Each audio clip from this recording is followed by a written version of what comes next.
and we chase the bomb, the chimes of freedom flashing. ci diggante marak mase bi jululi suuf seddee ci lañ gaawantu fatu mi ngi doon garan ni bi jolo. mbokk yi jërë ngeen jëf seen ànd ak TFM télévision Futur Média jàkkaarloo bi ñu am mbégte ànd ak yéen campagne électorale bi kanam tuuti minuit incha allah mu jeex mu des ñu noppalu ci samedi ji war a dem ci mbañ gàcce yi incha allah dimanche bu soobee yàlla balaa boobu ñu indi ci xayma li ci jot a xew yëpp ci fan yi ci campagne boobu ñu am mbégte ànd ak ceek soxna Ngoné Ndoye madame la ministre nuyu naa la ziar la. maa ngi lay fay bu baax yaa ngi bokk coalition Idy 2019 yaay coordonné ca Tëngéej. waaw je suis coordonnatrice départementale waaw bu Tëngéej waaw. alors côté Benno Bokk Yaakaar Pape Mahawa Diouf. c'est ça yaa yor kàddu coalition bi ñu am mbégte kon ànd ak yéen ak ñi ñuy faral di àndal Birima moom mi ngi ci yeneen. alors bu ñu doon def bilan ma commencé soxna si honneur aux dames. seen campagne nu ngeen ko tëjee tey ay minutes moo ci des. minutes sas la sax ci ñun ndax minuit war nañ arrêté. waaw xanaa nga may ma nuyu la. ayca nuyu ñi ma bokkal plateau bi. di leen gis-gis bu sore. tey yàlla may ma tey ma bokk ak ñoom jotaay. Pape Djibi sama rakk ma def tur ak tur wala ma nuyu ñëpp rek. comme nuyu nga nuyu nga ma nuyu nga Pape Djibi nuyu nga ñëpp. nuyu naa ñëpp kon kontaan trop si bokk ak yéen plateau honneur la. bu ma war a ñëw tey jàkkaarloo. nuyu Sénégal gi yëpp nuyu tam parti bi coalition bi nga xam ne moo ma yónni muy coalition Idy 2019. naka laa tëjee sama campagne tey caravane la ñu def. caravane la ñu def ndax ci ngay mën a dem fu gën a bëri ci ngay gën a mën a fekk nit ñi. ci ngay gën a mën a waxtaan ak ñoom ci ngay gën a mën a sentir fan la ñu nekk ci ngay gën a yaatal sa gis-gis ak ñoom plutôt que nga leen di indi ñu fekk si la. am na bénéfice bien entendu mooy c'est moins de moyens. exactement moo gën a yomb. moo gën a yomb. ba pare moo gën a chaleureux. que nga di leen yëpp ak di leen yóbbu. te it moo gën a sobre. par rapport ak li ñuy wut. saf na orange. xam nga orange nag moom boo xëyee te amuloo ko rek dafay feeñ. ndax faaw nga am vitamine C faaw mu saf suukar faaw mu may la tonus pour nga attaquer li nga war a def faaw mu jox la tam courage si li ngay jëm donc orange lu am solo la. chocolat it neex na de wala Pape. nuyool wax ma nu sa campagne jeexee. moo saf suukar. ku mu neexul doon ndékki. waaw moom ñun soxlaa la. nu sa campagne jeexee. mais très bien parce que def nañ caravane bu enfin démb à travers Dakar et puis tey ñu def benn grand meeting de clôture au stade Léopold Sédar Senghor mu am mbooloo mu takku bu fa teew encore une fois une grande ferveur des patriotes véritables des compatriotes et aussi des camarades ñi nga xam ne ñëpp ñooy soppe ànd ci li nga xam ne mooy transformation profonde bi président yéene poursuivre pour encore 5 ans afin de parachever l'œuvre de faire en sorte que Sénégal dugg ci beneen paradigme muy paradigme des pays émergents dits émergents. pour ñu mën gën a dugg ci débat bi ba may dama xaabaabal Cheikh Ahmed Bamba Diagne moom moo bind téere bi comment votent les Sénégalais analyse du comportement de l'électeur de 1960 au 20 mars 2016 dina am solo moom it ci tour de table bu njëkk mu bokk ci ñi njëkk nuyoo fësal tamit liggéey bi ndax dinañu amal njëriñ lool ñi ngi xayma campagne bi mais naka la Sénégalais yi di voté ci jàngatam mu teg ko ci xam-xamit dina am solo ñu xam ko muy leer muy gis-gis ak éclairage buy am solo sëñ Khadim ñu ngi lay nuyu. maa ngi leen di fay di nuyu ñoo bokkal plateau bi di nuyu Sénégalais yi. di ñaan yàlla élection yi ni ñu campagne mu xaw a ñëw ci am ci jàmm donte am na tuuti yu xaw a rëcc tuuti. yàlla may ñu ba élection yi jàll ci jàmm. ndaxte boo xoolee dañoo nekk ci moment bu xaw a compliqué. ndaxte Sénégal dans l'espace CEDEAO moom rek moo fi musul am coup d'état. te moom mooy commencé benn série d'élections yoo xamante ni dafa nar a dugg ci tous les grands pays de la CEDEAO. mars Nigéria day dem élection mars Guinée-Bissau day dem élection législative septembre Mauritanie day dem élection l'année prochaine Côte d'Ivoire day dem élection Guinée day dem élection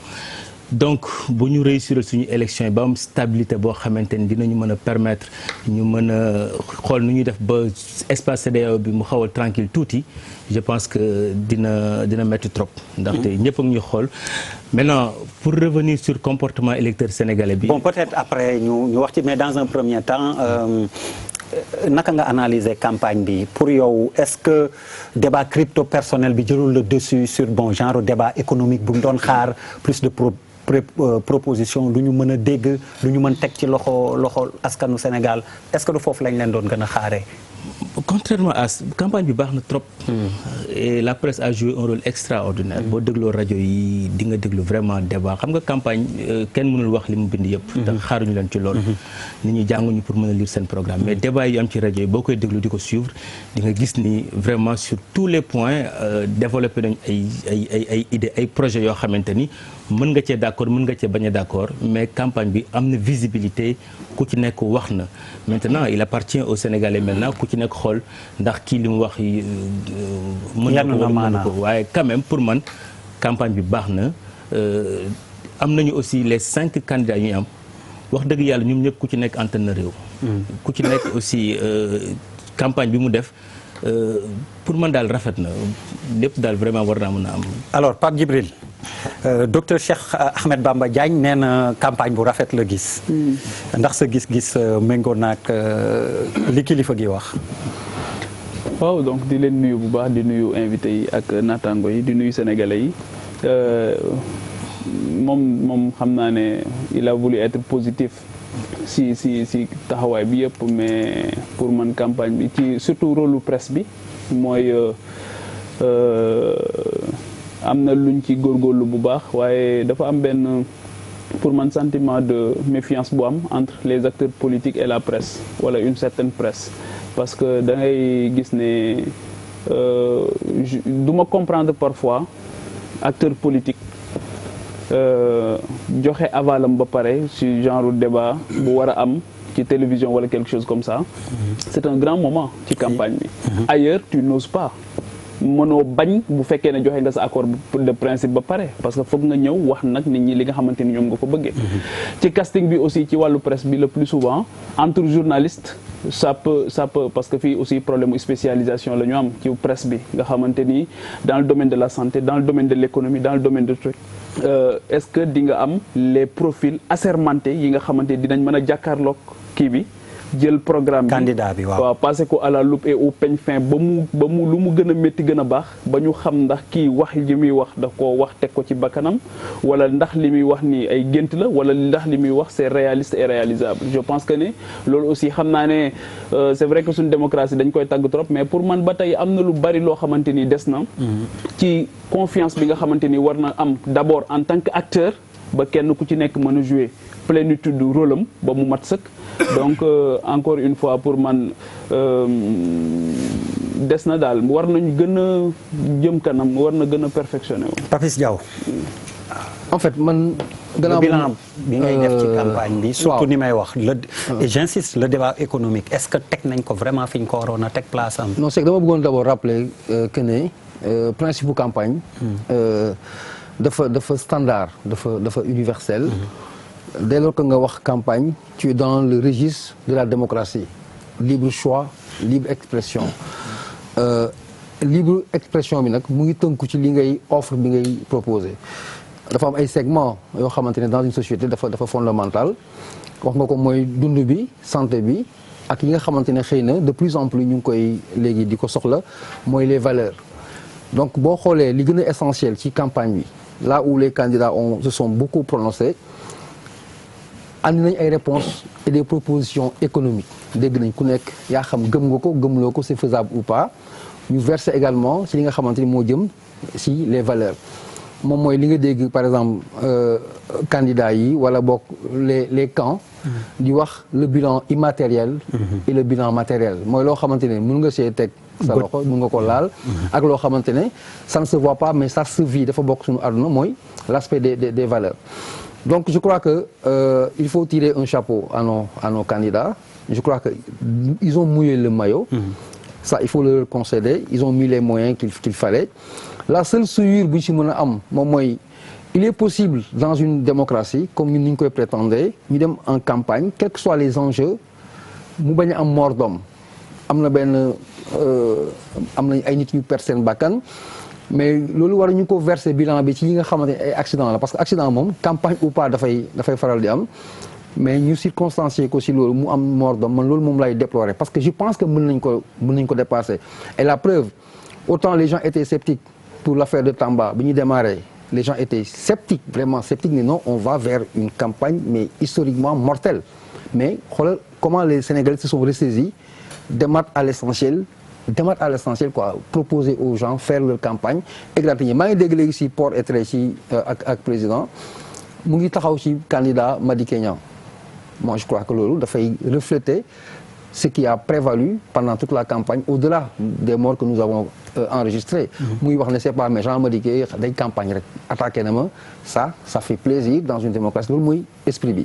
sur l'aspect de l'aspect presse couverture bi moi je crois que la presse sénégalaise comme à chaque occasion a donné le meilleur d'elle-même amul dara lu mu desel par rapport à ses moyens keroog dama waxtaan ak suñu benn jeune reporter dans ses relations ma ne ko un petit conseil bu ma ko màggee ci expérience ma ne ko évite de te lamenter quelles que soient les circonstances quelles que soient les conditions ak loo fi mën a dund c'est comme le militaire qui revient d'une guerre évitez ko fais ta correspondance fais ta relation comprends que tu es dans une période d'exception et je pense que ils l'ont fait aussi bien TFM que les autres donc on a fait avec les politiques disponibles les moyens de notre sunu moyens la ñu utiliser il faut saluer encore la presse donc li may ñaan mooy qu'on termine en beauté parce que autant tu peux bien commencer et mal finir finition bi mooy le dimanche c'est ça qui est essentiel l'esprit bi prévaloir ba fin campagne bi tey jii mu feeñ ci la presse aussi continue son travail comme nu mu ko commencé ba léegi et que le Sénégal continue et je termine pour dire Der li ma la waxoon fii Sénégalais ñoo màggal seen bopp ça n'a aucune influence politique c'est une maturité sociétale bu taxaw boo xamante ne ce sont les politiques qui vont nous seront à la remorque. Non, c'est eux qui vont nous suivre. On va aller dimanche, on va voter. Le choix que les Sénégalais porteront sur quelqu'un, loolu mooy am à la kulli ali ku mu neex loolu moo am ku mu neexul nga génn suñu démocratie c'est notre Sénégal à nous. Alors Charles Faye. waaw jërëjëf di ma may ñu nuyoo suñu mbokk sénégalais yi parce que c'est vrai que dimanche am nañ rendez-vous bu am solo. rendez-vous boo xamante ne war nañ ko pare si attaqué ko si jàmm pare ko si jàmm ak salaam ba pare lundi ku si nekk dem doxi say soxla parce que loolu rek lañ fi am Sénégal rek moo ñu ñor donc man lu may ñaan rek mooy que ñu njëkk a xalaat Sénégal pare ko tam Sénégal toujours. loolu bu ñu ko jëlee rek def ko si kanam defe naa dinañ si comme on l'a fait dans le passé dinañ avancer bu baax a baax. maintenant sur j'aime bien la réflexion de Pape Djibi Fall bu muy ne sur le plan économique ak la perception yoo xamante ne wala la restitution je suis resté man sur ma faim. waaw je suis resté sur ma faim parce que sànq maa ngi doon wax ak docteur si benn affaire bu ndaw moom la benn affaire qui est quand même assez extraordinaire si on te dit que par exemple en 1960 nous étions 3 millions de Sénégalais et que notre PIB était de $1053 par tête de Sénégalais et que en 2019 nous sommes 15 millions de Sénégalais notre PIB est de $1097 il faut qu'on m'explique. C'est vrai qu'il y a une progression de la population qui est quand même qui a été multipliée par 5. Mais bougéwul. Mais boo xoolee pays bi bougéwul donc on peut dire tout ce que l'on veut. Mais du point de vue économique on comprend pourquoi tey boo toogee xool pourquoi malaisiens yi raw ñu pourquoi coréens yi dem pourquoi les dragons dans les années 70 se sont installés dem seen yoon et pourquoi nous on est resté toujours à la traîne mais pourquoi parce qu'il y a pas de transformation boo xamante ne suscité par des gouvernements assez forts pour que nga am du statut par exemple du rentier maanaam fu may investir suma xaalis si lu dëgër la loolu du ma jël ay risques du ma demee noonu donc je ne suis ni dans la conception ni dans la production donc finalement je ne fais que importer loolu moo ñuy rey suñu économie yëpp importation xaalis bu dul jeex plus de 3000 milliards suñu exportation bu ñu xoolee docteur rectifié ma mais c'est lamentable du point de vue commercial nous sommes vraiment c'est-à-dire de ce côté-là il y a eu un échec et c'est là man fa laa doon xaar politiciens yi ak ay questions yoo xamante ne pour moi elles étaient essentielles parce que politicien mu nekk koo xamante ne yaa ngi au pouvoir wala koo xamante ne da nga bëgg pouvoir doo liggéey ak lu dul xaalisu askan wi xaalisu contribuable yi ngay liggéeyal ba pare dem uti nga lebi kooku wër na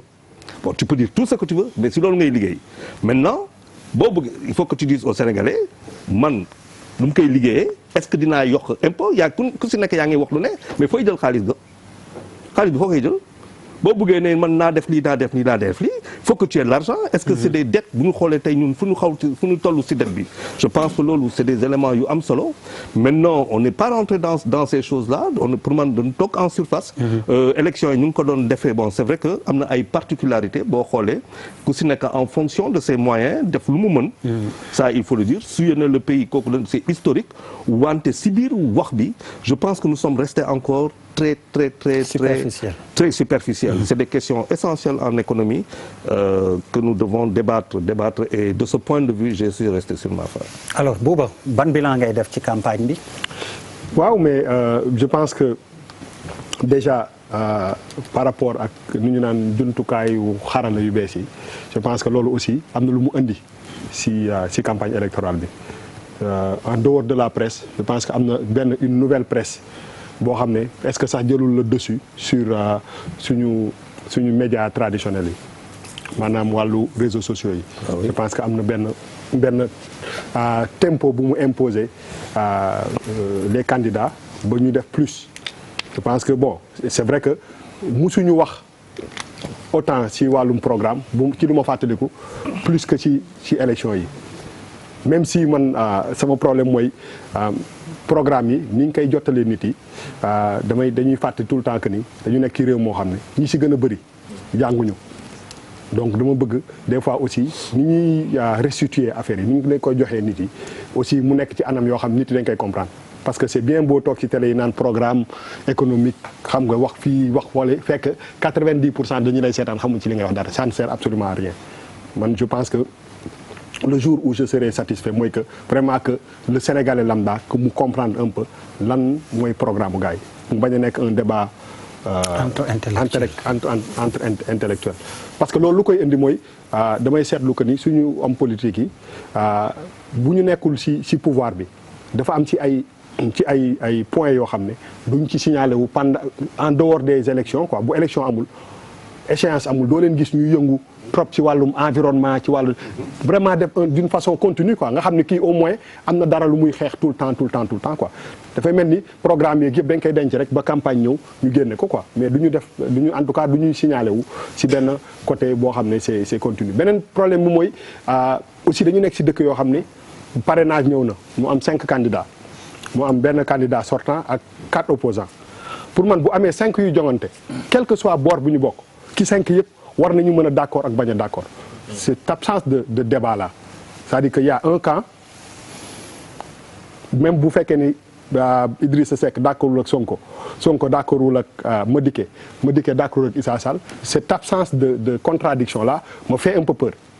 parce que tout simplement pour man bu ñu nekkee juróom di njogante dañu war a ñun ñëpp ku nekk mën a xool sa li ngay proposer bu fekkee d'accord ma si ma ne lan lay proposer sinon rek day am benn du kii daal du am benn du équitable donc pour man moi je m'attendais beaucoup plus à ay nit yuy vraiment échanger ci ay idées même si bu ñu bokkul camp wala bu ñu nekkee ci pouvoir wala opposition parce que opposition bi mën na bañ a nekk bloc buy xalaatee la même chose parce que ci biir programme yi y a quand même une différence entre tous les programmes donc je pense que loolu sax boo seetee moom moo ñu conduire si absence de débat à la télévision bu exister parce que c'est sûr que le camp du pouvoir se dit que moi je suis en face de 4 opposants peut-être je pense que loolu peut-être dina ragalloo président Macky Sall mu ne bon si je suis là il y a 4 personnes qui vont m'attaquer en même temps donc pour man le jour où la démocratie fii Sénégal si bu ñu ko wékkee ci idée rek bu ñu ko wékkee ci pouvoir wala opposition il faut que aussi que nit ñi ci biir choix bi ñu xam kii lan moo ko wuuteel ak moromam. pour man loolu dafa am solo quoi donc pour man loolu aussi man je m'attends à ce que sénégalais bii tànn mu mën a tànn parmi les 4. mais tànn ci ay bases yoo xam ne kii lii moo ko wuuteel ak kële quoi donc loolu cette absence de débat là pour man dafa kii ba pare. dama daan wax tout le temps que ni il faut pas que aussi suñu Pape Djibi wax na ko sax suñu politiciens yi il faut pas ñu daw médias yi il faut bon port et trait c'est bien c'est une autre facette peut-être des candidats mais dafa pour man dafa am benn solo média aujourd'hui soo buggee yore réew média moom mooy gën a wane plus que li ngay def meeting ci benn endroit rek la peut-être temps d'antenne bi ngay am doo ci mën a wane li ñuy wane yëpp mais li am solo ba am solo pour man il faut que aussi nos hommes politiques ñu ñeme média yi pour que nit ñi nga xam ne dañuy toog seen kër yi ñu mun leen xool ñu mën a débat xam bu baax ñu gën leen ñeme am na lu mu junj dichotomie bi am entre donc manichéisme opposition pouvoir docteur gis naa ko dama fàtte nag ban page la ci sa livre bi ngay nen sénégalais yi folli la ñu gën a mën que fal fàtte naa ban page nga ko bind loolu it un peu c'est la problématique bi muy posé alors comme yéen a nekk ci nguur gi yow laay njëkk décidément dama yaakaar di ko zappé dafa am benn affaire bu ma la bëgg kii quoi non dëgg la dama yaakaar ci ba fàtte malal dafa am benn affaire c'est-à-dire que man li ma gën a neex ci sa émission booy commencé c'est-à-dire que ay vitesse yu bëri ngay commencé da ngay commencé après accélère après ma jékki-jékki j'adore cette partie là mais bul fàtte malal maay sa assistant xam nga nag comme bu may yegg si du fekk ma xam nga malal ne woon na nga ko fi xeex dama lay expliquer non waxoon na nga ko fi xeex yaa ngi commencé waat c'est vrai de fàtte na dama lay expliquer waaw cere baasi ba sa kër ga laay xalaat dama bëgg teel a ñibbi malal alors ce bilan de la campagne yes waaw merci bu jërëjëf ci fàttali bi parce que wala daal sa doomu ndey laa de yow déggoo ma de njorni ma ca du njorni la pulaat njorni lay wax waaw njorni ma ca kër ga la gaawal wax rek dama bëgg ñibbi yes en fait man dama yaakaar ni dans l'ensemble les choses se sont bien passées daw na ni mu war a dawe mais ñaari nit ñu dee ce n'est pas négligeable il faut effectivement que justice def liggéeyam de manière très équitable loolu dafa am solo beneen observation biñ ci mun a def mooy bu ñu xoolee candidats yi ñenn ci ñoom campagne nañu ak xaalis bu bëree bëri ils ont énormément mis d'argent parce que boo mënee feesal stade Amitié mën a mobiliser ay car rapide mën a jox nit ñi ay t-shirt plus 2000 francs 3000 francs 4000 francs 500 5000 francs yu ñuy joxe c'est quand même énormément d'argent te bu fekkee bëgg réew mi rek moo tax je pense que c'est important que ñuy bàyyi yaa yenn saa yi am na benn village bu dul am benn hôpital te yaakaar naa ne am na benn campagne électorale rek bu ñuy def dans une région xaalis bi ñu fay def mën na tabax hôpital ça c'est important à relever beneen affaire bi ci topp mooy candidat yi ñoom ñëpp ku ci nekk Idi Macky Sonko Issa Sall ñëpp Madické kenn si ñoom waxuñu xaalis bi ñu fan la ñu jëlee xaalis bi ñu campagne parce que pour man dañuy dem ci ay échéances yu bees sénégalais yu bees la ñu am yu bëgg ñu gouverner leen neneen il est important que dès le départ nit ñi di ñu wax ni kan moo leen sponsorisé bu fekkee pouvoir la xaalis bi mu campagne xaalisu parti bi la. wala effectivement on en a fait un thème de campagne au début d'ailleurs. je pense que yooyu yëpp de la campagne. waaw yooyu yëpp je pense que yu jar a relever la beneen affaire bi jar a observer te dañ koy faral di fàtte la société civile a fait un travail important. il y a eu des initiatives comme Sénégal Vote comme Parel nit ñi inscrire ci liste électorale yi effectivement ba pare di ñaax nit ñi à ce que le pays ne soit pas brûlé parce que il y a eu des appels yi nga xamante ne venant du président Wade venant de ñeneen ak ñeneen pour effectivement pour jaxase processus électoral et je pense que la société civile a fait un travail important ci wàllu alerte nit ñi sëriñ si aussi def nañ ci liggéey bu am solo je pense que loolu dafa am solo fi ñu jëm nag c'est dans 48 heures ou dans 24 heures dimanche inchallah nit ñi mobiliser wu assez massivement dem voter ji ci jàmm ak salaam sécuriser seen vote. alors ni ma la wax première interpellation comme yéen a yor affaire yi ñaxtu yu bëri na neewoon ngeen campagne bu rafet ngeen def docteur a été indulgent avec vous apparemment. waaw non mais je pense que campagne bi moom ni mu demee ñëpp gis nañ ko à l'exception des événements malheureux yu ma la wax Tambacounda ñëpp ñaawlu ko pas ñëpp d'ailleurs am na ay leaders opposition yi ci waxul ba léegi c'était un peu triste et dommage peut-être que def nañ ko après mais c'est l'une des campagnes présidentielles les plus apaisées. Charles par exemple qui est resté sur sa faim loo koy tontu. waaw moom sur le débat économique par exemple. waaw bon d'abord sur la violence bokk na ci yu gën a apaisé ci campagne présidentielle yi ñu am mais on doit pas s'en satisfaire war nañu mën a organiser ay élections présidentielles yu ëpp sérénité encore yoo xam ne benn leader de l'opposition du appeler ou même acteur politique tout simplement du appeler à la violence benn candidat du jéem a empêcher moromu candidat mu def campagne et cetera et cetera ça s'appelle une démocratie apaisée tout simplement war nañ ci mën a yegg proposition programmatique ñun am nañ ko ñun wax dëgg yàlla ci vision lañ tegu totalement boo xam ne dafa ancré sur notre société ancré sur notre siècle mi ngi wax PIB di wax croissance démographique di wax les richesses accumulées di wax la production nationale di wax également sur l'endettement ak li nga xam ne y a eu des questions superficielles je commence par dire que dëgg la y a eu des questions superficielles parce que soo amul programme waajuloo waxoo comment tu comptes compter le pays porter le pays sur 5 ans voire même 10 ans ou 20 ans en termes de vision et projet politique parce que le débat on parle souvent de débat économique rek du débat économique rek économie rek yorul réew c'est un projet de société une vision du monde comment tu vois le Sénégal ci sous-région est-ce que da ngay remettre en question ay frontières am par exemple avec les pays nos voisins du nord ou du sud ou est-ce que da nga koy intégrer davantage avec le pont de la Gambie ou est-ce que yow sa production nationale tu comptes faire en sorte que tu vas développer l'industrie puisque maintenant tu l'as multiplié par 3 même si docteur nee na gerte gi suñu béyee gerte googu yëpp fu ñu koy maafee mais maafe nañ ko fi maafe nañ ko fi exporté nañ ko et on poursuit maintenant avec l'industrialisation avec les corridors les chaînes de valeur yi ñu war a installer notamment pour les corridors céréaliers les fruits et légumes et consorts ak les pôles industriels ñu commencé à mettre en œuvre mais la vision pour li ci kanam fi ñu doon invité nit ñi mooy la déforestation du Sénégal ko question la question bu importante la pour wax ak au niveau où Charles nous interpelle te wax na dëgg l'avancée du désert c'est une vérité dëgg la léegi lorsque nous on prend parmi les 5 initiatives une initiative comme l'initiative PSE vert avec objectif de créer une agence boo xam ne dina am 50 000 jeunes yu ñu ciy recruter dont leur seule mission c'est de faire en sorte lu tax defu leen ko avant ngeen xaar ba naan am réew Abdoulaye kenn du ko tabax ci juróomi at humilité bi njëkk buy wone l'ambition du chef de l'État c'est ñëw am mandat de 7 ans nga xamal nit ñi ne non juróomi at nga wax mais def ngeen waaw nga xam non je veux dire juróom ngeen di waaw loolu bokk na ci question superficielle yi yoo doon wax parce que li mu laaj dafa am solo parce que li mu laaj jële ko depuis 1960 dafa laaj ñu poser des questions sérieuses pas des questions yoo xam ne bon c'est am problème loolu ambition la ñaareel bi lorsque on parle de l'économie numérique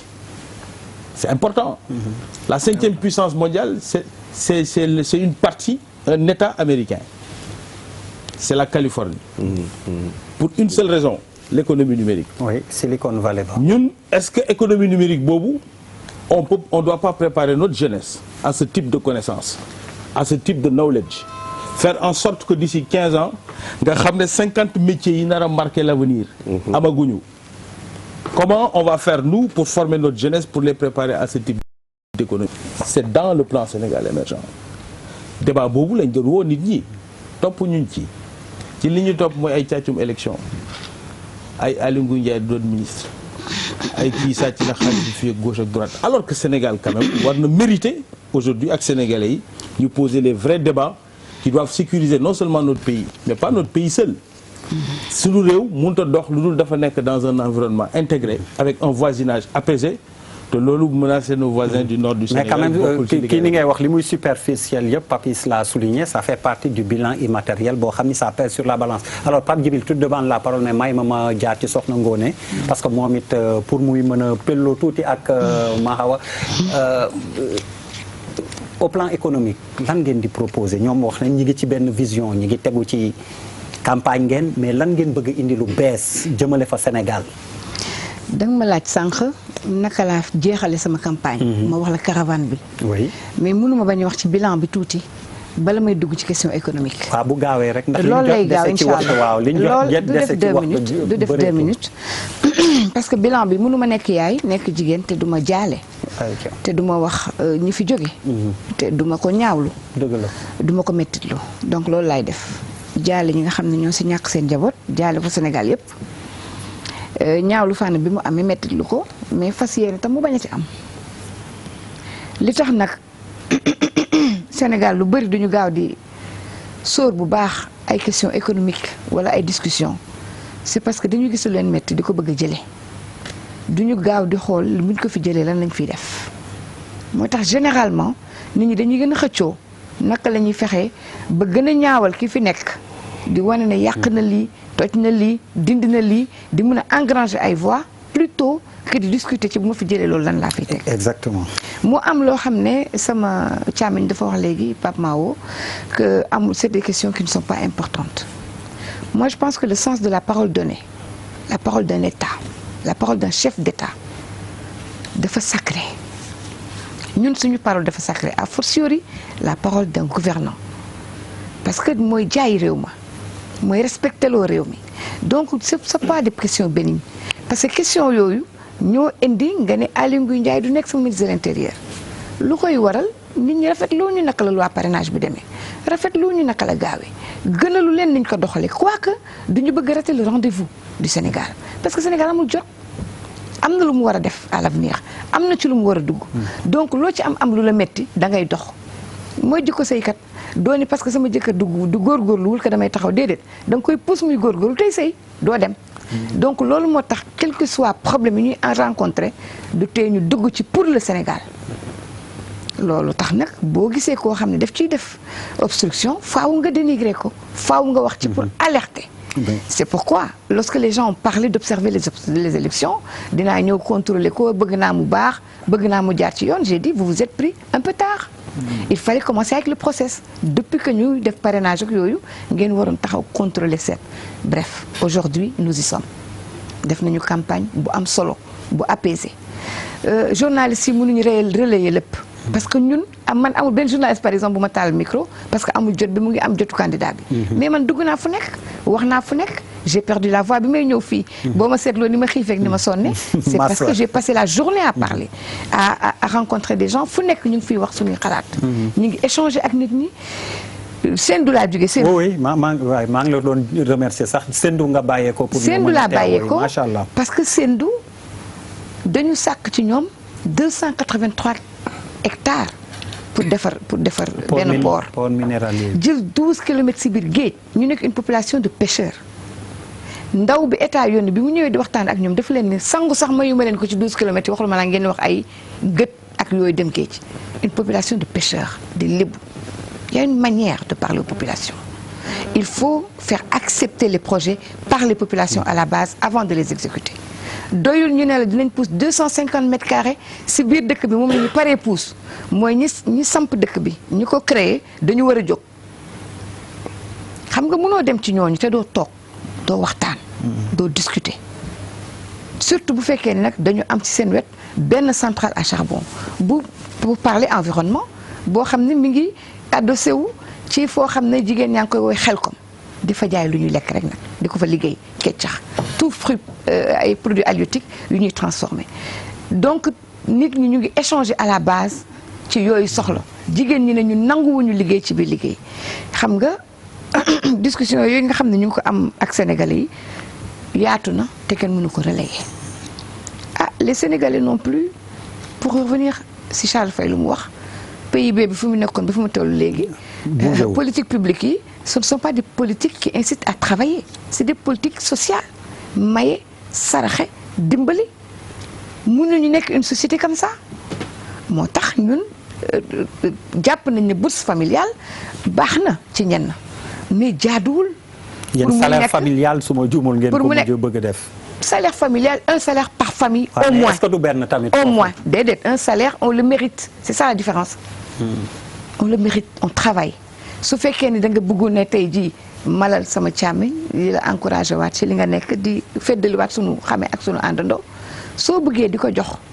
25000 tous les 3 mois mais quand même jox ko Pierre de Rufisque jox ko ciment nee ko pavel tali bi mu xam ne mérité na lu mu def soo ko bëggee jox Ngoné Ndoye 25000 nee ko demal ci hôpital bi la gën a jege suñu génnee machines yi faute bi essoré ko nga passé ko mais c'est ça la différence entre loolu ak lii alors maintenant sa question moo nekk est-ce que dama doon tontu ci li ñu wax ba pare oui bien sûr waaw tontu nga plusieurs fois li ñu wax mais c'est un peu mooy li ñu wax rek recentrer le débat au plan économique bon je pense que tamit li nga doon tontu waxaale nga ko tuuti rek laa ci dugg plan économique moom dama ko sax junj rek parce que chaque foyer war na lekk war na dund war na faju war na jàng te bu amul économie bu taxaw di ko mën exactement état bi koy accompagner aussi ndax Charles dafa laaj fu ñuy créer richesse bi ñu mën a conduire politique yi richesse yi mu ngi génn ci entrepreneuriat yi ci liggéey bi mais ci redistribution des ressources qui appartiennent au pays ndax aujourd'hui nous avons des complexes les complexes que nous avons mooy nos états ne créent pas ay bourgeoisie intermédiaire je n'aime pas le mot bourgeoisie mais des entreprises puissantes intermédiaires sama première discussion ak Sococim mooy ce que Clermont-Ferrand fait dans leur chez eux lan moo tax Sococim du ko def pour alors que Sococim tey pour ne pas la citer ok benn virgule mais dafa mel ni ayca bismillah madame moom xam naa ne il faut mu gagner kii am moom goxam kan ci moom tënkee jëkk kii rek la lay wax. may coordonnatrice départementale may coordonnatrice bi. xam nga dama bëri ay. alors Pape Djibril tout très rapidement yaa nga doon demandé. waaw bàyyi ma jaaraale fa rek ko faale. xam nga nu muy def non léegi wuy ma tey moom comme c'est une soirée particulière par 2 minutes Pape Djibril tout au plus comme ça ñëpp mën a wax quoi avant minuit 2 minutes damay rebondir par rapport ak rôle presse ba tey di wax ne encore une fois décidément yow bilan au presse nga non en fait c'est pas le bilan mais dañu nekk maillon bu essentiel ci kii bi ci dispositif bi te li Charles doon wax effectivement tey jii par exemple soo jëlee le secteur privé les candidats ñoom ñëpp laay wax de le secteur privé tey ban candidat nga gis mu dem toog am ak secteur privé bi benn débat bu serein bu lucide ñu daal di leen di woo déglu leen waxtaan ak ñoom parce que seen implication dañ ko jooy ba tey ci phase bu njëkk bi ci PSE bi beneen bi mooy tey ji secteur bu gën a névralgique mooy la santé ñu am ci mouvement bu contestataire bu tudd ànd gësam alors que foofu la ñu soxla quiétude bu gën a mag le régime en place nan lay expliquer le fait que pendant 7 ans nga doxal ci lu mel noonu am contestation bu vive noonu ci secteur boo xamante ni dafa soxla dal ak nangam ak nangam le président moo tax loolu dama ko ciy féliciter parce que xëy na bi mu casser les codes dem ci sénégalais yi peut-être parce que quand tu es président maa ngi koy fàttali keroog te Ousmane Tanor Dieng moo ko wax en 2012 ñu ne ko kañ nga comprendre l'homo sénégalensis mu ne bi mu quitter le pouvoir parce que tu arrives à un niveau du pouvoir où toutes les informations qui te sont destinées sont soit réorientées ou déformées. Absolument. Le président est allé à la confronter réalité bi loolu moo tax dafa changer cap ci biir campagne bi au départ ñoom ñëpp li ñu doon wax mooy nous avons un bilan on ne rase pas les murs. On les a aidés. bala nga toog ba ci yàgg rek gis ko le président se met dans le registre des opposants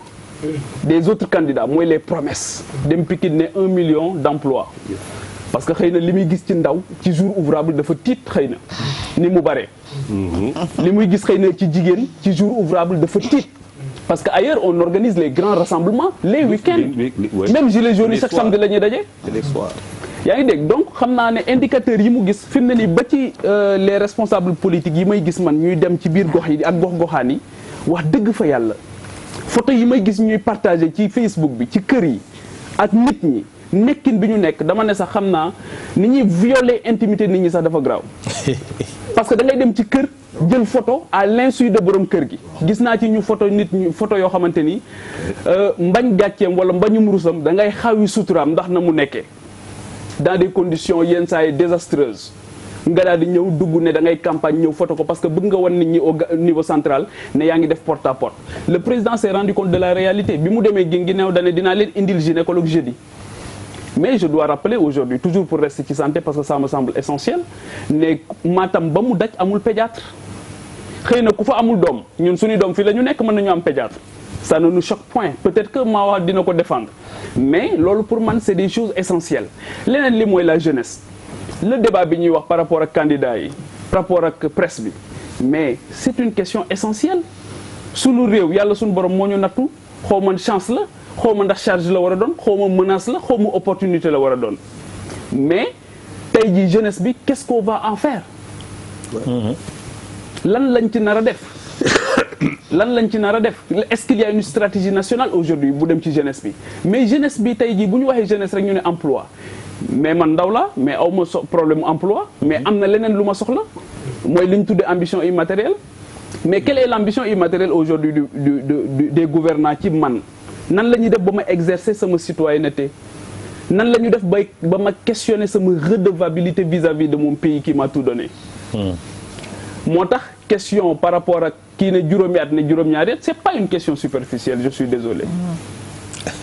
c'est pas une question superficielle parce que bu ñu eggee ci banaliser loo xam dafa am solo rek dafay graw en fait parce que kilifa boo xasee juum ci loolu rek sa digganteeg sa soxna sa digganteeg say doom ak yëpp après di nga yëg ne ni nga tolloon tollatoo ko même bu ñu lay jéem a tolloole noonu je pense que loolu aussi c'est important beneen bi mooy numérique c'est toujours le link avec la jeunesse le numérique deux laa la mayoon yaa ngi 4 mayaat naa la numérique bi aussi mais une minute hein, pas plus bon je veux pas non vas-y mais une minute j'avais dit 2 jox naa la 4 mais vas-y pour la 5 donc numérique bi laa bëggoon wax numérique bi dafa am solo ba boobu aussi je pense que ne clair obscur la leerul bu baax ba tey ci start-up yeeg xeet yooyu nan lañ koy defee ak ñan ñoo ko war a def ak nan lañ ci war a accompagner jeunes yeeg yooyu formation beeg yooyu leneen lii damay rejoindre li Bouba wax mooy effectivement il y a un programme minimal au niveau des opposants mooy tout sauf celui qui est là te gis nga débat boobu aussi tant que amul entre ñoom di passante la pommade di moytonte loolu aussi dafay poser problème donc leneen li aussi mooy nañu bàyyi di wax ne campagne bi mooy campagne bi gën a apaisé parce que sama souvenance 2007 attends dafa évoqué lu am solo loo xam ne maa ngi ko doon wax sànq docteur Cheikh Ahmed Bamba Diagne yaa ngi koy bind sa téere est-ce que du li Bouba wax Pape Djibril waxaat na ko léegi nga firndeel ko ci sa téere sénégalais folli la ñu gën a mën ka fal et loolu tamit defe naa war na inquiéter ñi nekk au pouvoir en tout cas mbind moomu en tout cas loolu la ñu wone Sénégal boo xoolee ni. bi ma xoolee ni nga ko defee depuis Senghor en passant par Diouf waa de chronologie bi et même aussi nombre de mandats obtenus corrélation bi nga ci def. tout à fait xam nga dama bëggoon fixer benn hypothèse. ayca ndaxte boo xoolee mosu ñoo fal président te joxuñu ko ñaari mandat saa ñu falee président dañ koy jox président yëpp ils ont fait 2 mandats mais chaque président day perte benn mandat par rapport à l'autre comme Senghor du mu amee 4 mandats Diouf 3 Wade 2 donc Macky dafa nekk foo xam ne ndax day respecter suite arithmétique des raisons mooy une wala day def 2 mandats maintenant Sénégal muy folle boo xoolee élection ñaari alternance yu ñu am muy 2000 ak 2012 Abdou Diouf 2000 il a eu 41% au premier tour il a eu 41% au deuxième tour avec le soutien de Djiboka mu amoon 7% mais rombul 41%. 2012 Abdoulaye Wade aussi il a eu 34% au premier tour 34% au deuxième tour ce qui veut dire quoi Sénégalais yi bu ñuy voté seen vote dafa utile élection yi tamit ñu ngi xaar ñaari candidat nekk ci kanam trop ndaxte bu ñu voté ñi faral président bi dañuy votel président bi ñeneen ñu bëri xam nga vote dafa am ay coût man damay jógee Thiès ne damay dem Kaolack wala damay dem Tamba wala damay dem Ziguinchor voté ji pour voter oui xam nga damay perte xaalis jël oto dem fépp mën naa am candidat boo xamante ni moom laa faral sama biir xol mais su ma xoolee li ma dépensé yëpp damay naan non il faut que sama vote am sens il faut que ma vote pour que mën a gagner wala su ma mënta votel ki gagné ma votel ki nga xamante ni mën na koo gagné loolu day indi da ngay sacrifier toujours yow ki nga bëgg mais ngay votel koo xamante ni jàpp nga ni mën naa gagné ki fi nekk vote utile quoi ni ngay li ñuy woowee le vote utile léegi vote utile nag mooy tax chaque fois day am ñaari candidat yoo xamante ni ñoo ciy bénéficier dinañ jël 60 à 70% de l'électorat te boo xoolee tamit nu élection yi doxee nii da nga gis ni dina am ñaari candidat yoo xamante ni lu métti dinañ caporaliser 60 à 70% de l'électorat ndax fi na ni candidat yi dafa gën a wàññeeku loolu nag day tax xëy na am na luñ ci réglé mooy lu ñu wàññi candidat yi ndaxte boo xoolee candidat yi ñu gënoon bëgg gënoon leen a wóolu saa yu ñu demee élection duñu passé 2%. oui da nga naan diw baax na diw il est crédible mais en réalité moom ngay faral mais boo duggee ba ci isoloir bi da ngay am ce qu'on appelle le réflexe de l'isoloir da ngay naan man temps bu ma perte yëpp yàq samay nelaw mais du ma votel kii bëgg naa ko trop mais mënul gagner donc da ngay votel ku mën a gagner wala ku fi mën a jëlee ki fi nekk loolu nag dafa tax sénégalais bi depuis élection yi am depuis 1983 ba léegi votam dafay stratégique trop maintenant les débats je sais pas man dama déglu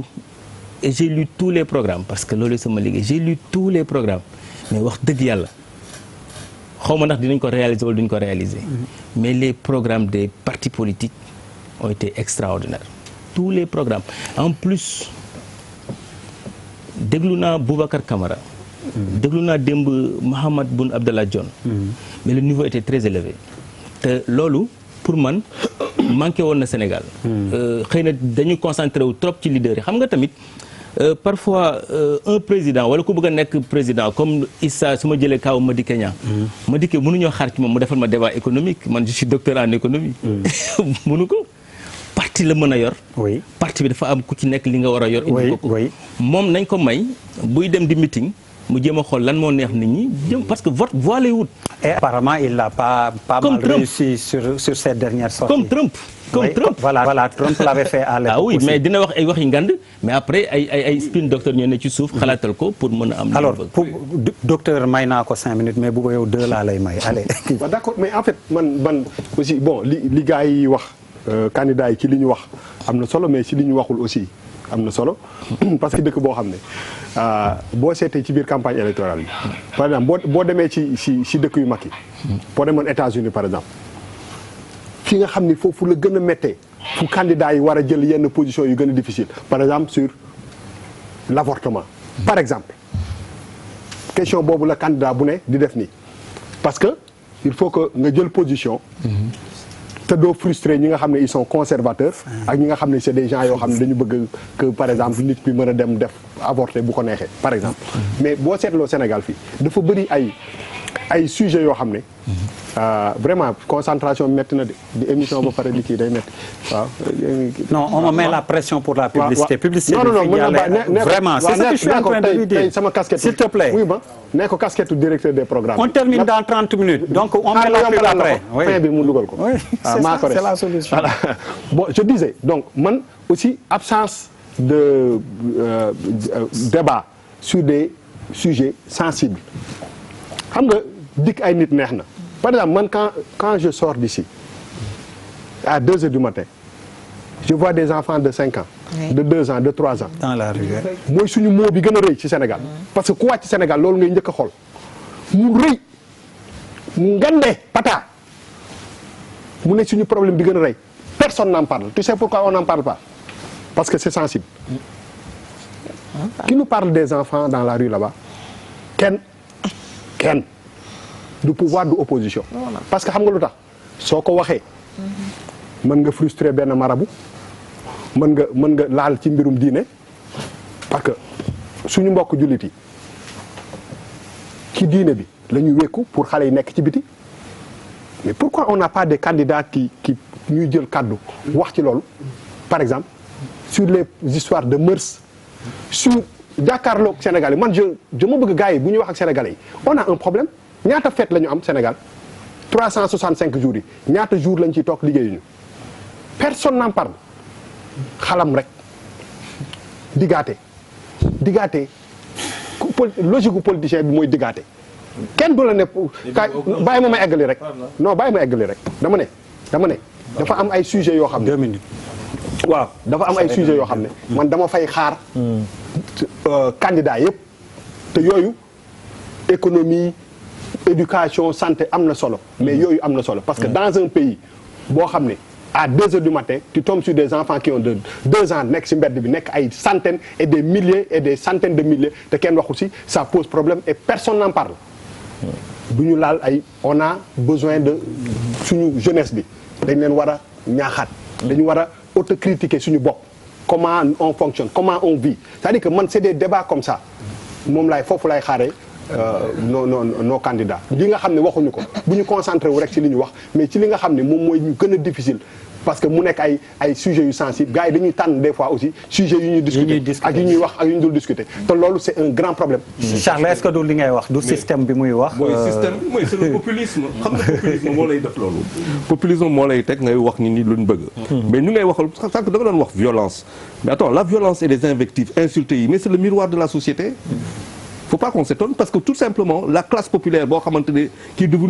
est aussi électorale la classe dans laquelle il y a quand même la classe électorale mais ñooñu ñu ngi vivre ay kii ñu ngi subir ay agressions ñu ngi subir ay violences physiques verbales et socio-économiques loolu yëpp dañ ko wax ça veut dire que tey c'est pour ça que je dis je suis resté sur ma faim j'ai regardé ils ont servi ce qu'ils ont envie de servir mais moi ils m'ont rien servi parce que xam ngay waxal c'est ça la vérité nous avons tant que tu as posé un problème assez intéressant bu ñu xoolee par exemple 41% de la population sénégalaise a entre 0 et 14 ans 20% de la population sénégalaise entre 15 et 24 ans ça fait 9 millions de personnes les 6 autres millions sont des électeurs on doit se poser des questions on fait la politique pour qui mais Bouba pose une question assez c'est-à-dire que tey le véritable problème boo xamante ne am nañ ko et Bouba tu as raison de le dire c'est que ñun dañuy topp politiciens yi boo lu ma gis ci semaine yi ci dernière semaine daf ma découragé je le dis honnêtement daf ma découragé ci ñun suñu comportement ñu bëri man du ma la topp nii non dama lay gëm damay gëm te docteur wax na benn affaire bu am solo ñu ngi ci rendez-vous boo xamante ne du ñu dem tant que loolu amul l'intelligence économique docteur moom moo ko gën a xam on ne peut pas développer un pays là si on n'a pas d'information économique aujourd'hui on a une mondialisation qui est en train d'être déstructurée par Trump ñëw indi lu bees loo xamante ni léegi compétition ouverte la ñu nekk dans une sous-région nga xam ne Côte d'Ivoire mënu koy dóor tous les jours ñun ñu toog fi di wax leneen nekk par rapport à producteur de pétrole avec un pays nga xamante ne fii ak foofu tu n'as même pas une ligne qui permet de t'amener des troupes si au cas où ça veut dire qu'aujourd'hui il faut qu'on engage des questions géostratégiques il faut qu'on engage des questions économiques des questions sociales yoo xamante ni si kaw dëgg lañ koy def mais ñun ñu ko def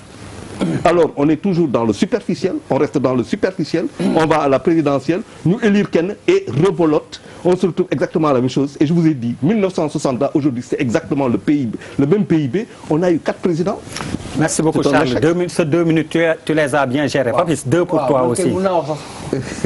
sax mayaat naa la yow benn bi. waaw man benn bi dina doy. loo ma may ma jël tey. waaw parce que dama comprendre ma trop gars yi man je comprends pas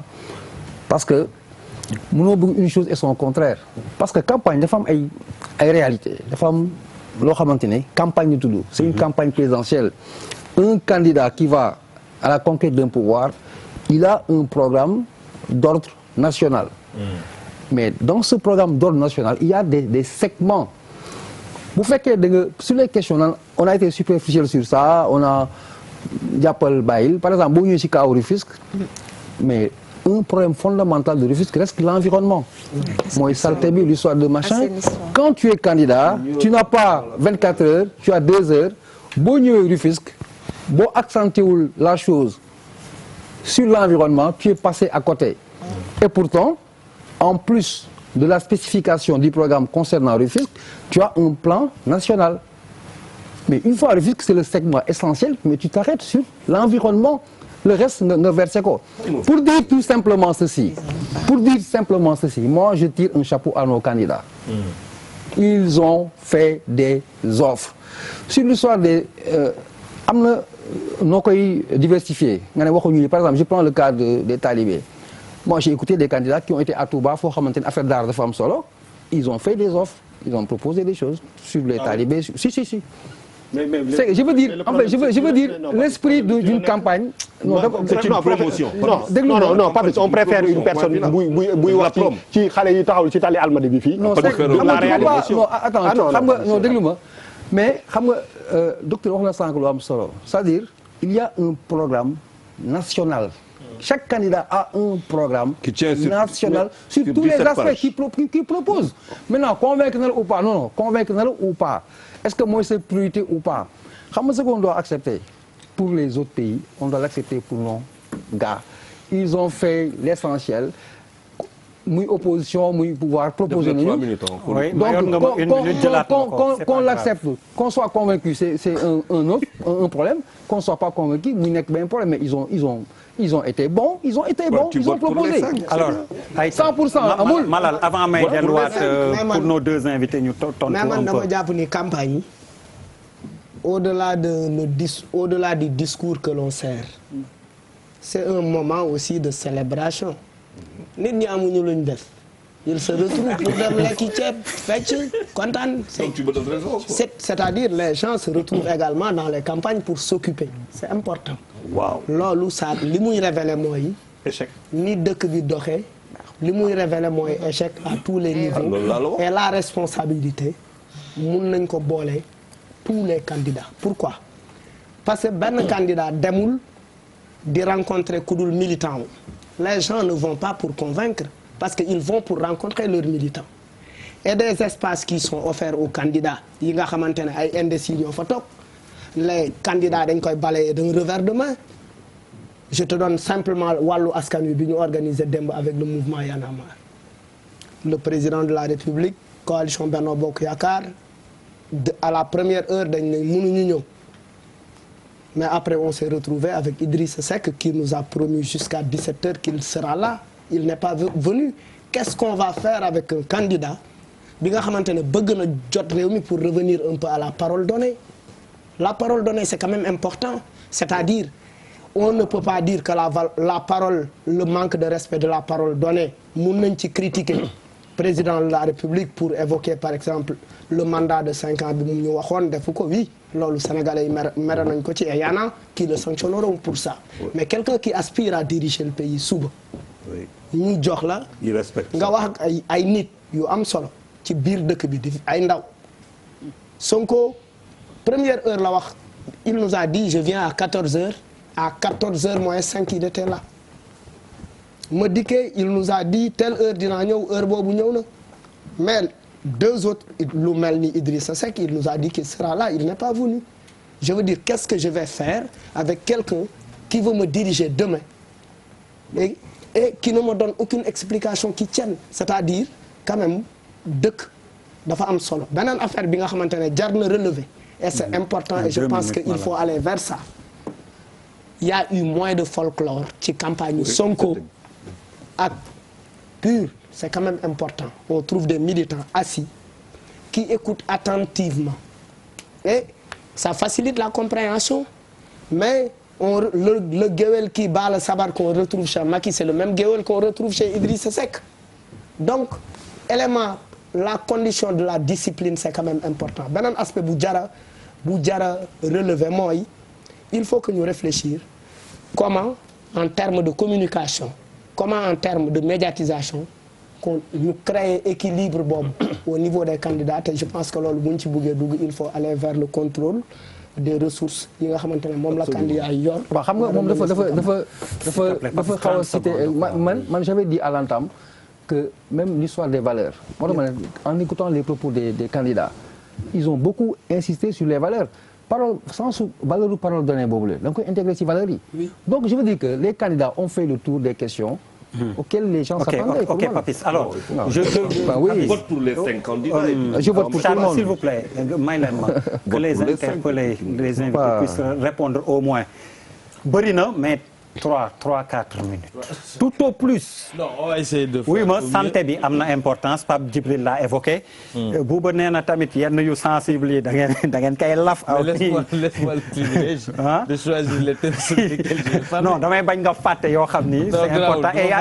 yaa ngi ci yoon bi. Bàyyi ma wax. Ayca bismillah. Après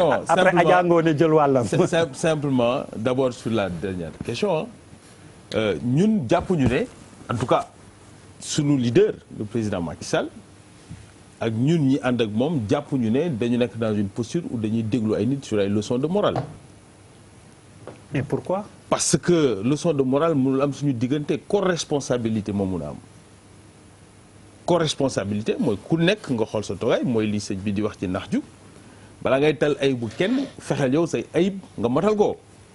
fi ku ci nekk yor nga sa bos nañ toog waxtaan ni ñuy defaree Sénégal mu jëm kanam. Moi je m'attendais sur la parole donnée. Je m'attendais pas à ce que tu me dises que nous ne sommes pas pires. Man je m'attendais à ce que tu m'écoutes davantage. Ouais, mais pas que tu me dises que vous n'êtes pas pire. Déedéet waxuma loolu de dama ne. Ah man noonu laa ko comprendre. fii amul problème mu kaddu bu ñu tenirul. kaddu yu ñu joxoon comme promesse. Il l'a engagé, il a fait ce qui était possible d'être fait constitutionnellement. Et c'est ça qui est important. Maintenant, dafa am leen loo xam ne pour man c'est extrêmement important. C'est pour ça que Pape Djibi ce qu'il disait, je l'ai écouté attentivement sur le changement de paradigme politique. Dëgg la, il se passe quelque chose sous nos yeux, sous l'impulsion d'un leader, le président Macky Sall. Et si les gens ne font pas attention, ils s'en rendront pas compte. Les premiers balbutiements, c'est 2008. Oui, dafay wàcc sur le terrain, day dem ci kër nit ñi, daf leen di seeti. Et oui, vous avez constaté vous-même que nous allons dans les maisons des gens. porte après porte pour leur proposer un projet que nous avons écrit parce que nous en avons. Nous avons ça. Sur toutes les questions qui interpellent notre pays et notre nation pour le siècle à venir, nous le prenons en charge dans un programme. ba pare nag teg ci nekkuñ dans un discours médiatisé nekkuñu ci télé yi rek di wax dañuy dem seeti Sénégalais yi ba pare am une préoccupation beneen boo xam ne bokk na ci piliers yi fondé la vision politique de Macky Sall c'est une politique inclusive. Ça veut dire que li ko ëppaloon solo mooy Sénégalais bi dundam bët bu set doon dund bu supportable. C'est pour ça que toute la ligne d'action bi mu maintenir mooy comment maintenir de sorte que le pouvoir d'achat du Sénégalais sa vie au quotidien ceeb bi muy dundee meew bu muy dundee jot ci carburant am rang-rang boo xam ne dina faciliter sa mobilité accès à l'eau potable et partout à travers le pays c'est le côté équité territoriale. loolu nag ku gisul transition boobu ak le rôle du parrainage di nga louper quelque chose. Ça veut dire d'une démocratie des élites issues ci colonisation jàng nga France comme ni ko Bouba di waxee sànq mun a làkk tubaab lool car ñëw ci télé bi di wax ñu ne la ko yaa jàng jiiteel. Désormais on inverse le moteur. Sénégalais yi am seeni carte ñi leen seeti demander leen parrainage à travers le pays ñu parrainer la nga proposer leen un projet pour transformer leur quotidien ñu ànd ak yow. C'est comme ça que le président Macky Sall est arrivé au pouvoir et c'est comme ça que nous comptons gagner dimanche dès le premier tour parce que dañu daje ji ak Sénégalais yi partout dans le territoire national et sur une base fondée sur la science et la méthode. Donc li nga wax dëgg la c'est vrai yaa ngi wax ak Pape bi mais wax na la lu am solo dégguma la ci santé bi. s'il te plaît c'est-à-dire xam nga da nga ma jox 3 minutes. waaw soo ma joxee yaa tànn li ngay wax mais man tamit boobu dafa am solo ci man 3 minutes yi nga dagg ci 50 secondes. waaw léegi ba pare bu war a tànnal man oui 50 secondes yi delloo naa la ci 25 kese wax ma ci santé bi. léegi il t'a interpellé c'est important léegi man li may wax. mooy le choix du président de la République c'est le choix du président qui va conduire la nation sur 5 ans ou plus ou en tout cas 7 ans à l'époque aujourd'hui 5 ans 2024. C'est grave.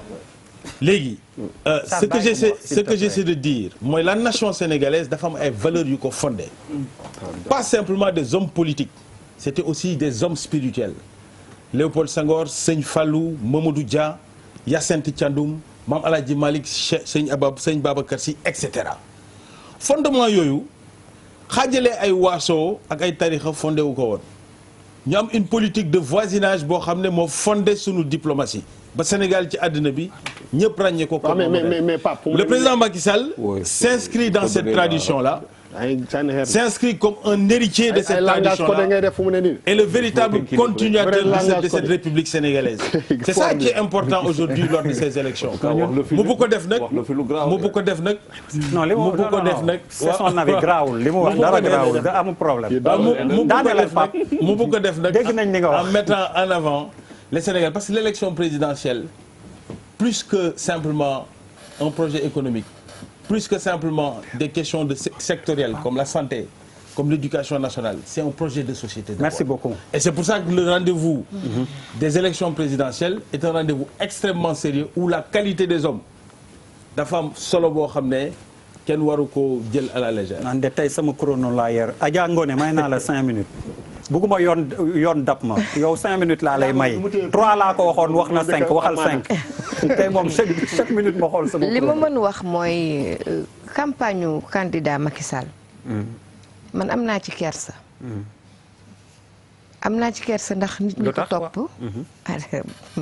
nit ñi ko topp amu ci kenn koo xam ne ni solo luñ la bu dul yére nekk na t-shirt. ak nu ñu mën a toll. nekkul kenn koo xam ne convoyé wuñu la. nekkul kenn koo xam ne dugal nañ ci barab boo xam ne am na njëkk am na lu muy jar moom ci boppam ak ñi ànd ak moom li ñuy wane ci exubérance su xaalis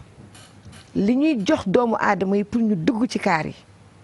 dafa dem ba dafa yàq perception bi nit di am ci politique moo tax Charles kenn mootul ànd ak kenn ndax da nga ko gëm da ngay taxaw di défendre di wax ak nit ci valeur di wax ak nit ci projet de société di wax ak nit ci environnement di wax ak moom ci li ko wër xamal ko ne hôpitaux yi ngeen am plateau technique yi relevé wuñu parce que simplement au moins dans chaque région war nañu am un hôpital vraiment de haut niveau chaque département ñu am ay centre yoo xam ne hospitaliers yu mën a recevoir correctement ay nit mais bala nga koy taloo ko ñu di la xuuxalee di la xalantoo CMU di leen 3500 nga koy jëndee alors que l'État ne verse pas totalement la contrepartie bi war relever les plateaux techniques jafe-jafe yi nit ki talu la ko déglu parce que amul liggéey parce que amul añ ñu ne ko 3000 francs nga dugg ci oto sol yére mu daw dugg ci loolu dégluwul sax li ñuy wax la plupart du temps balaa candidat bi di wax moom ñibbi na loolu yàq na tey violence bi ñuy def homme politique yi moo gën a metti ku toog ne politiciens yi te amul nit bu dul politicien Sénégal parce que chacun dit ce qu'il pense et chacun conduit ce qu'il pense être bien pour lui-même ou pour les autres c'est une violence qu'on fait aux gens mais da ngay jàpp parce que sa gëm-gëm moo nekk ci nga war a fexe ba loolu ñuy wax dañ candidat Idrissa Seck bu ma respecté torop su waxee ne dina ñëw ci yéen 17h yegg siwul lenn rek laa ko mën a reprocher mooy d'appeler et de dire qu'il n'a pas pu parce que caravane la def Sénégal dañu ku nekk da ngay bëgg nit ki fekk la fa nga ne bëgg nga wax ak moom soo ñëwee taxaw di waxtaan ak nit bu di la tontu dadul jekk nga bàyyi ko fa dem feneen moi je l'ai attendu à 11h on m'a dit qu'il arrivait le matin il est arrivé à 23h. waaw ma toog di ko xaar même jour bi ngay wax. loolu problème mu organisation. déedéet je suis désolé man maa war a wax déedéet du loolu. organisation réew mi xam nga fan la yàqu. ki nga xam ne boo mobilisé wul ay cadres du la fal. ki nga xam ne boo mobilisé wul les cadres su fonctionnaire bi du avancé fonctionnaire bi du nekk directeur c'est ça l'organisation. c'est l'administration aujourd'hui qui est en lambeaux. où les fonctionnaires ne dirigent plus parce que dañu am mérite. parce que dañu am diplôme mais simplement parce que dañu mobiliser ay cadres. L'organisation d'une caravane de campagne électorale mënul minuter parce que su mënoon minuter dañu dafa fekk ñu doon am ay salles yoo xam ne fa ngay woote telle heure ngay ñëw telle heure ngay wax nga dem mais du loolu da ngay dem ba génn Pape Djibi téye la sa dëkkandoo la koo xam la sëriñ la wala porteur de voix la wala keneen la jox la xalaatam ci li ngay doxal nga jox ko respect wu taxaw déglu ko 2 minutes dem loolu ci la bokk parce que mënul ñàkk. donc nit ñi ñëwee ci yow ak macha allah nit ñi doxee di ñëw respect bi mooy déglu leen lenn rek li ma ko mën reprocher dama koy wax ci ñëpp mooy appeler et dire je voulais faire telle chose je n'ai pas pu le faire c'est tout mais pour leneen moom wax dëgg jàpp naa ne parce que nag njëriñam la ñëw wax ak yéen njëriñam la daf koy yokk day faj soxloom donc pour Idy 2019 ak ñun groupe yëpp ñu ngi leen di jéggale ci loolu alors maintenant exubérance bi candidat Macky Sall wone alal bi mu wone man daf ma rusloo parce que man dama lekkul man ci sama bopp dëkk ak ñu lekkul di gis ne nit ñi léegi añ reer ak ndekki defatuñ ko façon bi ñu joxee nit ñi lekk du noonu da ngay créer emploi nit ñi am seen dignité doomu aadama da nga koy delloo dignité am su dee da nga ko bëgg a conduire dans nos programmes c'est vrai parler de Rufisque sans parler d'assainissement ou ordure day fekk ngay wax Rufisque commune je conduis un département donc département bi étape bu nekk dafa am soxla soo bañee ku wax ethnicisme d'abord yéen waroo leen def ethnicisme mais rawatina que tey askanu Lebu ci biir Cap-Vert dañu am jafe-jafe boo xam ne fokk ma di ko yeggee nit ñi pour muy faju parce que ñun dañ taxaw ci faj ko mënuloo jël Kër Moussa gàddu suuf sépp jox ko benn nit muy tudd filfili te nga ne duñu wax terre cultivable yooyu ñun moom la ñu am à Kër Moussa nit ñi dañuy jàng école ci taatu garab parce que seen école dañ ko jël foog nga wax ci ñun ñoo fa dëkk mënuloo bañ a wax ci boo demee ba Diamniadio nit ñi nangoo seen terre cultivable le président a pris un décret pour dire qu'il prend 1644 hectares aujourd'hui ba ñuy jël 2000 hectares lañ jël population yi doon dundee foofu amatuñu fu ñu dundee faut qu'on en parle parce que ñun foog ñu faj loolu foog ñu taxaw wax ci Tëngéej li ko dal dafa triste une ville historique ville boo xam ne ni culturelle comme niñ koy bindee pompeusement ñu xotti ko ci digg bi balaafre ko indil ko un modernisme exa d'un coup xotti digg dëkk boo xam ne ni li mu joué li mu c'est-à-dire loolu ajango ni terre bi ngay wax terre bi laay wax terre bi train bi mooy infrastructure boo xam ne ni dimension ba mu jëm ak fa mu toll ak Tëngéej li mu waroon jur parce que culture dafa am solo tourisme am solo histoire am solo Tëngéej est la ville qui a vu le Sénégal pas naître peut-être mais am étape yu mu joué ci histoire du Sénégal mu nekk loo xam ne dañ ko waroon valoriser parce que man je refuse de connaître le destin de Saint-Denis dama bëgg exister en tant que ville culturelle et humaine première synagogue en Afrique Tëngéej la nekkoon la première synagogue lu nekk parce que un maire c'est important c'est pas quelqu'un qui dort dans son bureau c'est quelqu'un qui peut répondre aux questions des populations dem jëli xaalis fan la nekk xaalis maire bu toogee bay naan aw ma budget lajj na mais dafa war a dugg ci coopération internationale dafa war a génnee pexe pour conduire dëkkam kon su fekkente ni bu ko neexee utiliser ko pour Tëngéej benn maire damay wax maire lan lay dañ ma laaj ci assainissement ak salubrité mu sore ci man parce que loolu laay dund donc ma ni tey xanaa bu Idi faloo nag dafa mel ne assainissement ak problème mu assainissement day jeex Tëngéej waaw Idrissa Seck bu faloo day nekk président au Sénégal Tëngéej ñooy tànnal seen bopp dafa am yoo xam ne domaine mairie la ak domaine état te man duma ko jaxase parce que décentralisation dafa ma ñor nga baal ma rek ma daaneel ci loolu pour nit ñi may wax dégg li may wax lan la mënoo nekk ci dëkk Rufisque dëkk la boo xam ne foo tourné tali yi dañ ko bloqué ay béton te pourtant le transport urbain ak fi voies yi ni ñu war a jaar responsabilité maire la mais tey préfet yi ñooy jël responsabilité yi l'administration territoriale a pris un nouveau bond boo xam ne pas ñu defoon ci décentralisation dafa delluwaat gannaaw li nga xam ne moo nekk ci acte 3 bi bind naa ci mais dama dund comme ni ko kii waxee léegi Boubacar dama dund man li may dund gëm ko dama am ONG di ci liggéey en temps normal su ma amulee fal ma dem dox ci pour mën a soulager nit ñi su ma amee fal utiliser poste de responsabilité yi pour def faj ci soxla mais du ma toog benn jamono bu ma nekkul ak population yi tey Rufisque dafa mel ni dépotoir de vieilles voitures ku nekk di jël baare bi ci kaw tali bi kii naan damay tabax kii naan damay cantine comme s'il n'y avait personne ci capitaine amul capitaine ci bateau bi c'est grave rawatina nag programme bu fa état indi su ko dawalee 3-4 ans modifié defaat leneen nous avons attendu pendant 4 ans une pénétrante bu jugee ko Sangalkam jaar Youssou Mbargane di dem ville ba muy pare lañ ko xotti ci digg bi jaarale fa waa terre donc nous avons attendu pour rien nous avons eu la poussière pour rien nous avons été pollués pour rien te ci biir loolu ñu infrastructure bi ñu jaarale ci digg bi préparé wuñu population yi alors Adja Ngoné d'un côté la nit ñi di jàngee ville de l'autre côté la nit ñi dëkk ay xale yu tuuti war a jéggi war a jàll benn pont taxawagul xale yi war a jéggi mag ñi war a jéggi liggéeykaay yi war a jéggi Rufisque c'est un problème sérieux loolu ku mu fi mënti doon bu fi toogee indi ci saafara alors 5 minutes moo ñu dese dama la bëggoon woon rek benn yëf boo xam ni wax nañ lu bëri ci campagne bi mais le réalisateur bëggoon naa ci parce que dañ ci am solution le réalisateur alors il nous propose maa ngi naan Pierre il nous propose ce qu'on voudrait vraiment retenir de cette campagne diggante Barthélémy Diaz Cissé Lo qui sympathise seen caravane yi dañu daje alors mun nañ progresser yaa ngi may woon image yoo xam ni nag xam nga comme écran contrôle bi xaw na voilà Sonko ak PUR bi ñu dajee la justement voilà fii Idrissa Seck ak PUR aussi bi ñuy dajee des images de fraternité de convivialité yoo xam ni vraiment bëggoon nañ moom la ñu bëgg a retenir de cette campagne le président Macky Sall aussi avec un enfant fii ma di je pense que le son va passer. nga defe ni fa lay yam ma dem Fatick toj ko waaye nag ma ñëw fii toj ka rajax Louga am na ndam léegi kuy tuddati Louga na wax ni Louga toj na rajax naka lañ koy waxee bol d'air frais xaw ma lan de cette campagne. heureusement qu'on a eu ma dikkee Charles. heureusement qu'on a eu mais vraiment pour 30 secondes. Ouais, heureusement qu'on l'a eu et surtout après cet épisode terrible de Tambacounda.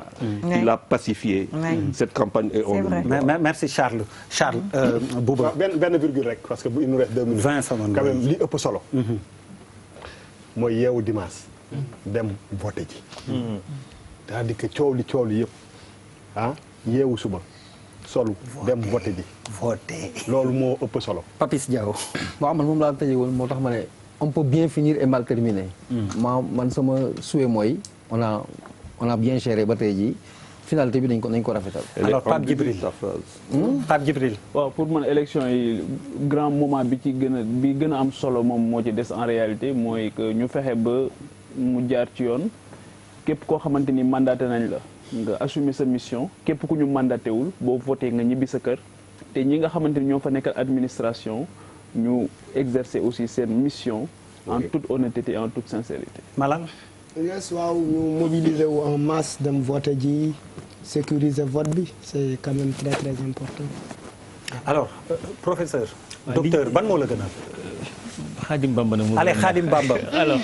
30 secondes même pas je n'ai plus 30 secondes. li ëpp solo mooy ñu voté ba pare gëm ni vote bi rek moo mën a def différence. Sénégal fi ñu nekk nii presse bi mooy joxe résultat yi du conseil constitutionnel. nañu voté gëm ni suñu voté baax na. bu ñu ko amee doute rek je pense mën nañu di problème. alors Adja Ngoné. damay ñaan sénégalais yëpp ñu voté pour Idrissa Seck. campagne jusqu'à la dernière seconde. nañu voté pour candidat Idrissa Seck ndax moo am programme buy liggéeyloo xale yi. programme boo xam ne dafay permettre nit ñi ñu entreprendre. produire plutôt que ñuy consommer Sénégal consommation moo ko yàq programme boo xam ne dafay teg ay hôpitaux yu baax yu am plateau technique yu relevé programme yoo xam ne dafay jàngale indi xam-xam ci réew mi mais surtout programme boo xam ne dafay valoriser le potentiel sénégalais ba pare rendre nag les ressources sénégalaises à leurs propriétaires et comme disait Mbaye Jacques Diop rendre le pouvoir aux citoyens alhamdoulilah. toj nga fi ni ma dikkee rajaxee alors Mao. waaw voter la continuité avec le président Macky Sall réew kenn du ko tabax ci ñetti fan mais am na jéego yu bëri yu mu fi def te son engagement est sincère pour le peuple sénégalais il est le véritable continuateur de la nation sénégalaise dañ voté xob bu marron bi ànd ak fas. alors minuit pile je suis dans les temps vraiment boobu ba léegi maa ngi sëgg moo tax Charles je passe à toi docteur yow je te promets que dinañ fi tasewaat incha allah pour parler de ce livre ndax élection yi xam nañ ni après ay débat moom mënul ñàkk jàngat yi comment votent les Sénégalais analyse du comportement de l'électeur de 1960 au 20 mars 2016 oui si disponibilité à chaque fois télé bi soxla ko dafay macha allah oui moo tax ma ne ko livre bi am na solo foog ñu gën ci waxtaanaat bon comme mënatuñu wax ci élection yu ni mel Charles téere yi nga ma fi dajaleel indil xam nga man sama bopp bi lii léegi man am naa benn kii comme mënuñu wax ci élection bu Charles pare nga dugg waaw mais benn virgule rek Malal wala ma bàyyi ba fin non dafa am benn vidéo buy circuler Malal di dóor ay wango yu neex am na xew bu ñu amoon Pierre mënuñu ko génne Malal na ko Pierre dooñu ko jéem a xoolal ci internet bi rek ngir yàlla xam nga buuba Malal voilà c'est que caméraman bi bu aayoon day wàcc si tànku Malal ko aay la anticonformiste ay Nike la sol si kaw mu non Malal moom daal c'est il est extraordinaire dina rek kii en fait damay présenter livre bi benn sénégalais moo ko bind nekk docteur comme docteur en pharmacie muy docteur Siré Dieng qui parle des mathématiques qui parle de vraiment pour intégration ak yu demee noonu di si wax lu bëri il a écrit 4 tomes de ce livre là qui est très intéressant à lire style très léger style bu léger yomb na lire nit ñi gëstu lu baax a baax parce que mun na indi génération yi ak yenn génération ñu am si xam-xam bu baax a baax docteur Siré Dieng nekk Kaolack moo ko bind. Et c'est pour Jàkkaarloo. oui 4 tomes la fi yónnee. voilà Jàkkaarloo la ko baaxee xam naa Papis toi qui as fait A avec les autres là doo leen si comprendre dara parce que bon yéen comme d'habitude rek xam ngeen rek les derniers de la classe là xaw ma loo mënee jàng def série A. alors les annonceurs comprendront en pleine émission du réalisateur bi da ko fàtte wax na ma ko mais comme waxtu wi daf ñu xoj li ñu doon waxtaanee am solo lépp xaju ci woon. ñuy jéggalu invité yi bëggoon nañ leen gën a yaatal gën leen a may ngeen wax li ngeen bëgg mais soxna Ngoné toj na fi ni mu jeexalee moom dafa campagne jusqu'à la dernière seconde. benn virgule nag mooy non mais non le dimanche moom. télé bi dafa jël ay mesures yu exceptionnelles pour couverture bu exceptionnelle. pour dimanche comme d'habitude. si vous voulez voir les élections si vous voulez la comme gars yi dañuy wax seen ay ma jaay la ko si tu veux la présidentielle. bu paree jaar service commercial si vous voulez voir la présidentielle c'est sur TFM ça se passe à GFM. Allez vraiment merci avec beaucoup avec GFM vous saurez tout. Pape Mahawa Diouf bu Benno Bokk Yaakaar docteur Khadim Cheikh Ahmed Bamba Diagne tur bi daa neex ba lépp laay wax. alors Adja Ngoné yow it ñu ngi lay gërëm di la sant ndax fi nga jógee sori na lool macha allah